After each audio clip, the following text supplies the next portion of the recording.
Welcome to Satya kitchen. ఈరోజు నేను పప్పుచారు తయారు చేయబోతున్నాను.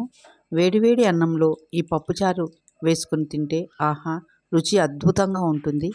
ఈ పప్పుచారుని ఎలా తయారు చేసుకోవాలో ఇప్పుడు చూసేద్దాం. ఇందుకోసం నేను ఒక కుక్కర్ తీసుకొని ఒక గ్లాస్ కందిపప్పు వేసి 2 సార్లు శుభ్రంగా కడుక్కోవాలి.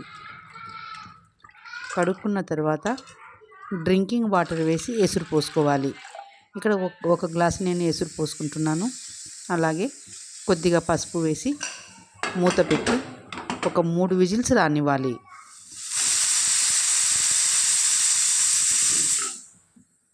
చూద్దాం, విజిల్ చల్లారిపోయింది.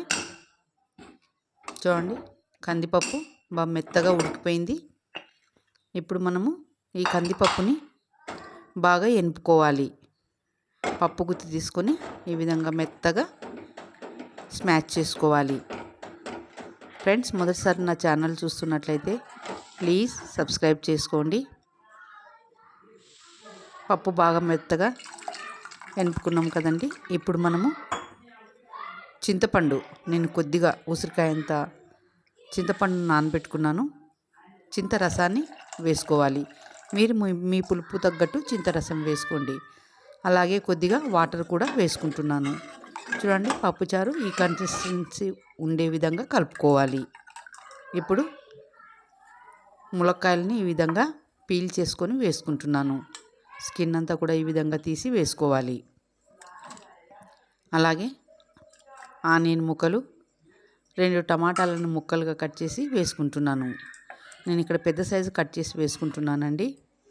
అదేవిధంగా పచ్చిమిర్చి ముక్కలు కూడా వేసుకోవాలి. తగినంత ఉప్పు, ఇవన్నీ వేసి ఒకసారి బాగా కలుపుకుందాం. టేస్ట్ అయితే అదిరిపోతుందండి పప్పుచారు ఈ విధంగా చేసుకుంటే. చూడండి, ఉడుకుతూ ఉంది పప్పుచారు. ఒకసారి బాగా కలుపుకుందాం. బాగా ఉడకాలండి. ములక్కాడలు బాగా ఉడికిపోతే మనకి చారు రెడీ అయినట్టే. చూడండి, ఈ విధంగా ఉంటే సరిపోతుంది. మరీ ఎక్కువ ఉడికినా కూడా ములక్కాడలు విరిగిపోతాయండి. ఇప్పుడు కొద్దిగా బెల్లం వేసుకుందాం. తర్వాత కొద్దిగా కారం, రుచికి తగ్గట్టు, మీ రుచికి తగ్గట్టు కారం వేసుకోండి.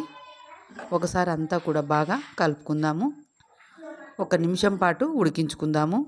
కారం వేసుకున్నాం కాబట్టి కొద్దిగా ఉడికితే బాగుంటుంది. చూడండి, ఉడుకుతుంది. ఇప్పుడు ఒక సైడ్కి పెట్టుకుందాం. ఇప్పుడు పప్పుచారుకు తాలింపు వేసుకుందాం. ఒక ప్యాన్ తీసుకొని కొద్దిగా ఆయిల్ వేసుకొని జీలకర్ర ఆవాలు 1 స్పూన్ వేసుకోవాలి. అదేవిధంగా క్రష్ చేసినటువంటి ఎల్లిపాయలని తాలింపులో వేసుకుందాం. ఎల్లిపాయలు దంచి వేసుకోవడం వల్ల తాలింపు మంచి టేస్ట్ వస్తుందండి. ఒకసారి బాగా కలుపుకుందాం. ఇప్పుడు ఎండుమిర్చి వేసుకుందాం. అలాగే కొద్దిగా కరివేపాకు కూడా వేసుకోవాలి. బాగా కలుపుకుందాము. తాలింపు మాడకూడదండి. అలాగే కొద్దిగా ఇంగువ కూడా వేసుకుందాం. చారుకు బాగుంటుంది ఇంగువ ఫ్లేవర్. ఒకసారి అంతా కూడా కలుపుకుందాం. తాలింపు మంచి వాసన వస్తుందండి. ఇప్పుడు మనము రెడీ చేసి పెట్టుకున్నటువంటి పప్పును తాలింపులో వేసుకుందాం.